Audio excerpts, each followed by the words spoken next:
स्थापना दिवस पर एक संदेश पढ़ा जाएगा।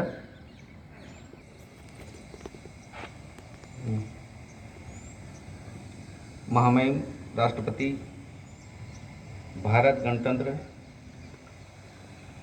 संदेश इस प्रकार है।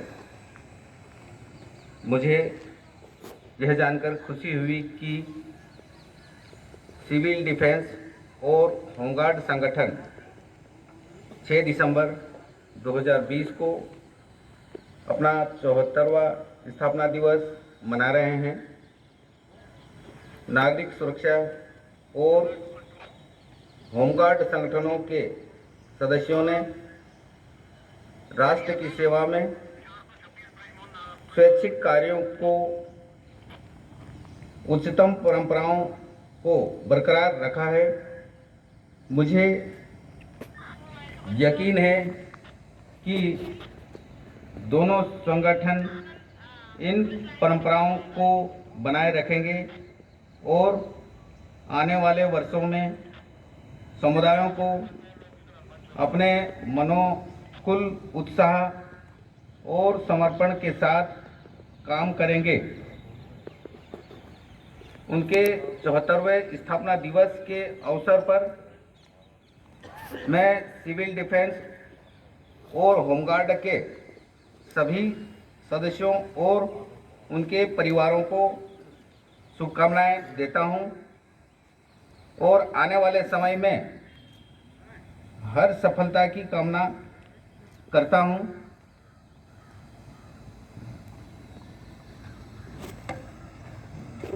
सुरक्षा और होमगार्ड के 74वें वार्षिक दिवस अनथक रहे हैं। आंतरिक सुरक्षा बनाए रखने प्रेरित किया जा सकता है।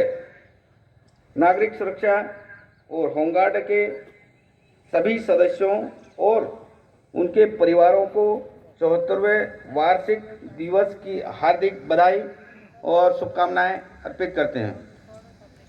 बनाने की दिशा में सकारात्मक योगदान की अपेक्षा करता हूं।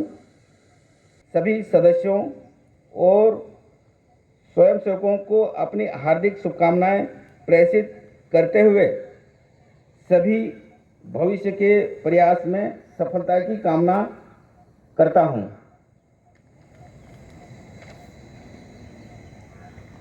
धन्यवाद।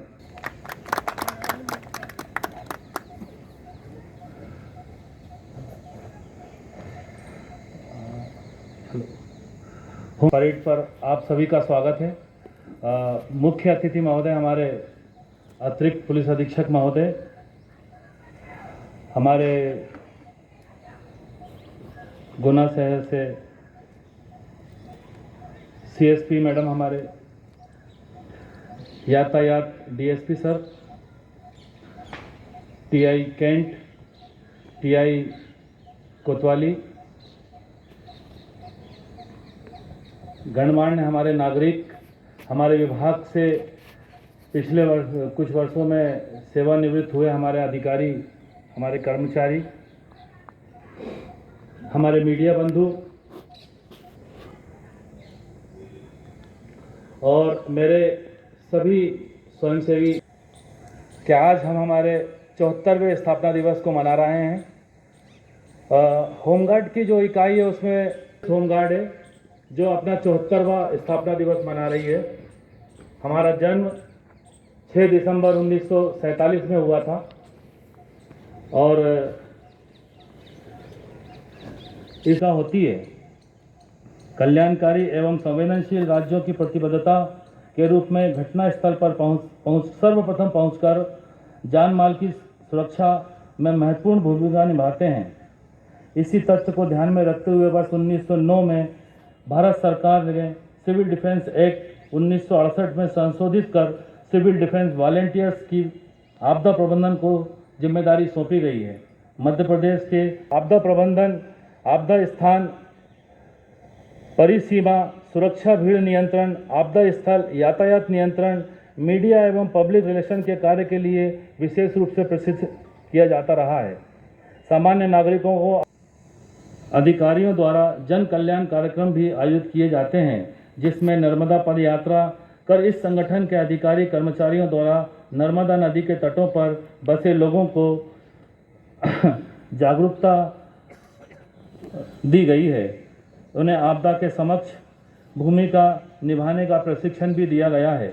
मैं आज के कार्यक्रम में उपस्थित समस्त अधिकारी, हमारे मुख्य अतिथि महोदय का बहुत बहुत आभार व्यक्त करता हूँ। सबसे बड़ी बात यह है कि हमारे द्वारा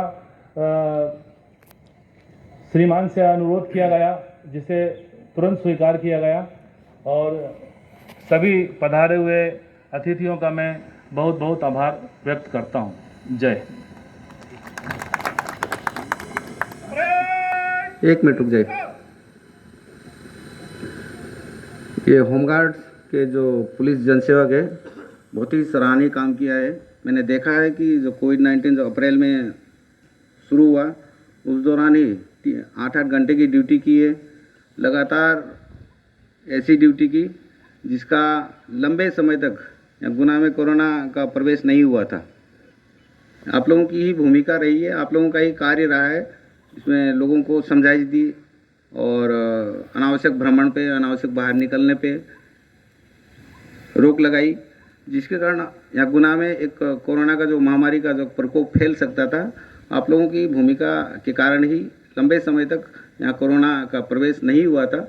बाद में चूंकि ओपन मार्केट हो गया, पूरा खुल गया, भारत में कोविड-19 को खोल दिया गया है, उसमें लोग आने जाने के लिए स्वतंत्र है। ऐसी स्थिति में फिर बाद में प्रचार जरूर हुआ, कोविड-19 का कुछ प्रभाव रहा है, लेकिन एक जो हमारा पुलिस का जो दायित्व था शुरू में लॉकडाउन के दौरान, उन दायित्वों को बखूबी निभाया आप लोगों ने। और साथ ही साथ आज जो परेड की है आप लोगों ने, बहुत ही उत्कृष्ट दर्जे की है, और आपका जो ड्रेस सेंस, कमांडर का कंट्रोल सभी उत्कृष्ट दर्जे का है। मैं पूरी नंबर 1 टोली, नंबर 2 और कमांडर सहित सभी को अपनी ओर से प्रशंसा देता हूँ। कमांडर साहब उसमें साइन करा लेंगे। Thank you.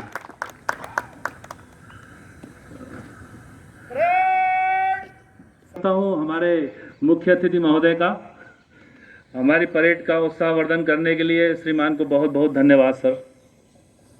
और स्थापना परेड को विसर्जन करने की अनुमति प्रदान करें श्रीमान। अनुमति। साथ ही समारोह में पधारे हुए हमारे सभी अतिथिगणों से अनुरोध करता हूं कि एक छोटा सा स्वल्पाहार व्यवस्था की गई है।